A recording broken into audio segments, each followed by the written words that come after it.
Hello, I'm Robert Kiyosaki. I'm the author of this book, Rich Dad, Poor Dad. I want to welcome you to the business of the 21st century. So Rich Dad, Poor Dad is a very simple story of my two dads. My real dad was the head of education for the state of Hawaii. Great guy, PhD, like I said, head of education, smart guy, but he also ran for lieutenant governor of the state of Hawaii as a Republican. Unfortunately, he lost, and he ultimately died poor. So that's why I call him my poor dad. My rich dad, on the other hand, didn't finish school, but he ultimately became one of the richest men in Hawaii. So he was my best friend's father, and starting when I was just the age of 9, my rich dad began teaching me about money and business and why the rich are getting richer and why there's this big gap between the rich and everybody else today. So Rich Dad is a very simple, true story about two fathers, Rich Dad and Poor Dad, tell their two sons about money.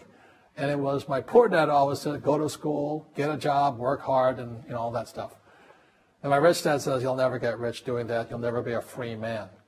So that's kind of the differences. But if I would show you a diagram of the differences here, is that in financial education, this is very simply the difference. Because there's no financial education in our school, most people do not understand financial statements. So this here is income, expense, assets, and liabilities. And the reason my poor dad was poor, it was very simple. Because he couldn't read a financial statement because he don't have financial education in school. He was financially illiterate, although a PhD. And my poor dad always said, our house is an asset. And my rich dad said, your father may be well educated, but he can't tell assets from liabilities. So very simply, my rich dad said to me, assets, whether you work or not, put money in your pocket. So when a banker looks at your financial statement, the banker looks at this and says, oh, you have assets and you're putting money in your pocket. And if you look at your house, it's really a liability because every month it takes money from your pocket.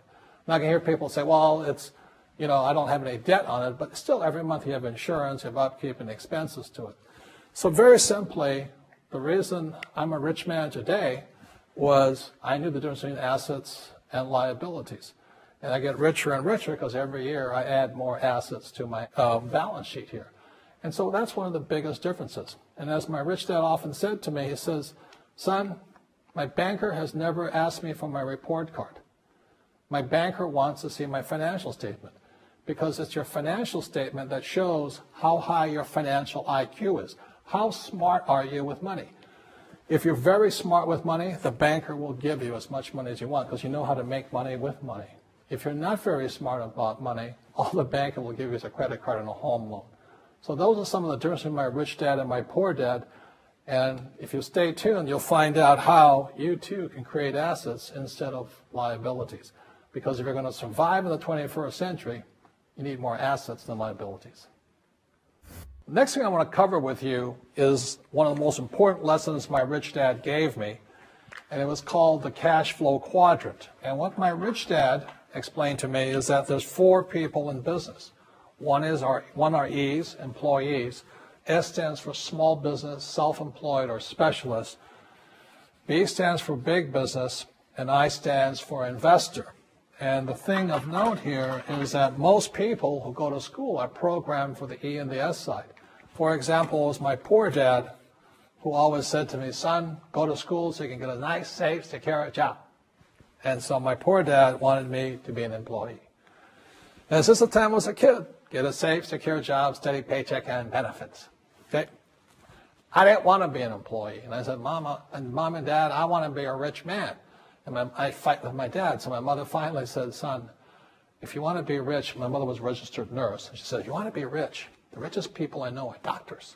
So my mom wanted me to come over here, be a specialist or a small business person. I said, there's only one problem with that, Mom. Doctors are really smart. And she says, you got a good point there. I'm not going to be a doctor. So I went to school. I have a Bachelor of Science degree. I can drive ships and I can fly planes. I flew for the Marine Corps. But I've never used any of that education because I wanted to become a business owner. So it was my rich dad who basically said to me, become a business owner and learn to be a professional investor. So one of the big differences here between these people is that it's called taxes. See, in 1943, in the U.S., the federal government passed a law that said employees had to pay tax before they got paid. So when you when you get your paycheck from your employer, you open it up, and voila, the government's always taken a sizable chunk of it. And the harder you work and the more money you make, the more money they take from you. So that's why it's not that good to be an employee, because you can never get ahead, because the more you work, more money you make, the greater they pay in taxes. Now, the doctors, the lawyers, and attorneys, accountants were all laughing, saying, "Oh, these guys, they're getting paying a lot of taxes." So naturally, the federal government changed the laws again. So in 1986 in the U.S., a thing called the 86 Tax Reform Act, and it basically took a lot of the benefits away from people who are self-employed, small business, doctors, and lawyers. So today in America, unfortunately, these guys pay the highest percentage in taxes. It is tragic. And a lot of people think they're investors, but what they're really doing is they're just giving their money to people like mutual funds, companies, and all that. So they're investing, but they're not really investors. See, the big tax breaks are on this side. The laws are pretty tight here, but this area is very, very gray. So by being a business owner on the right-hand side of the quadrant, you can make a lot more money and pay a smaller percentage of taxes legally. And the key word is legally. In the investor quadrant, it is possible to make millions of dollars and pay 0% taxes legally. But you've got to know the difference. So one of the beauties of business for the 21st century is it allows people to make the transition from the E and the S side to the B side especially. And so you can become a big business owner. And the difference between an S and a B, small business and big business, is most of these guys can't quit working. Most small business owners, if they stop working for more than a month, the business collapses. They don't really have a business. Most of these people own a job. So the beauty of business for the 21st century, it allows these people to make the transition to the B side so that you don't have to keep working hard for money, and the money can actually come in passively. Then once you have your business up and running, then I always recommend you then begin investing with your excess cash, paying less and less in taxes. And that's the reason the rich are getting richer. As you know, with this financial crisis, it is the E's and S's who are getting crushed. These people are competing with people in China and India for jobs, or Eastern Europe and things like this. So the idea of working hard to make more money is absolutely ridiculous. Plus taxes are just nailing these guys, plus inflation. So the business for the 21st century is designed to take people from this side to this side. Let me explain some of the differences between small business owners and these guys. These guys here work for money. They work hard, they make more money, they get taxed. And the difference between the B quadrant people and I quadrant people is they build assets. So, rule number one is entrepreneurs make things happen, but they make different things happen. Instead of working for money, they work hard to build assets. So point two, it takes courage to be on the B and the I side. See, these guys here want a steady paycheck. They want to get paid today. But the big difference and why it takes courage is these guys, it takes time to build an asset. But most importantly, point three, for true entrepreneurs who build assets, it'll bring freedom. Now, one of the problems with this area, as you know, it takes capital. In other words, it takes a lot of money to buy some of these apartment buildings, to build a business and things like this. But there is a way. There is a way to do it with very little capital, and that's what I'm here to talk to you about. It's about a business for the 21st century. As an entrepreneur, I have built many businesses from scratch, and as some of you know, a lot of them crashed also. Statistics show that most new businesses fail within the first 5 years, 90% in fact.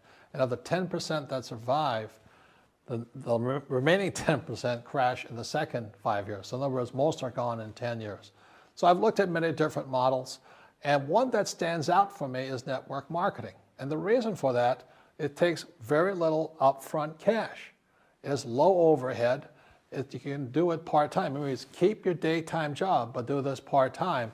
And once the business is up and running, it can generate enough income so that you can move from the left side to the right side of the quadrant.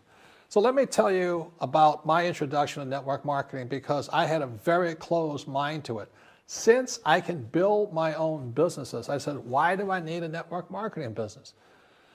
But about 15 years ago, I have a good friend, his name is Bill, and this guy is the best real estate investor I know. He has tons of assets in here.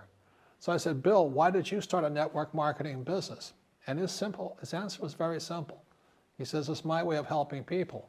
But more importantly, he says, the reason most people can't invest in real estate is because they don't have a business. They don't make enough money simply because taxes, debt, inflation, and retirement savings are killing them. They cannot even invest.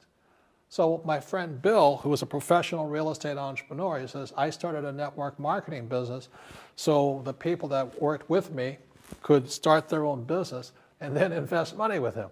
So with that, I realized then that network marketing wasn't about making money, but it was about helping people to help other people make money so they become financially free.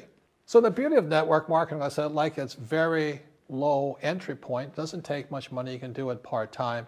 And where you profit is in most big corporations is they spend millions, sometimes billions of dollars in advertising.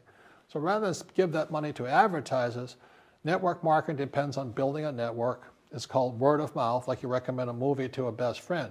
So really, the reason I support network marketing, because it's not about selling. It's about people helping people build assets in the asset columns, becoming business owners, and then becoming investors, rather than going through all of this here, which most E's and S's go through.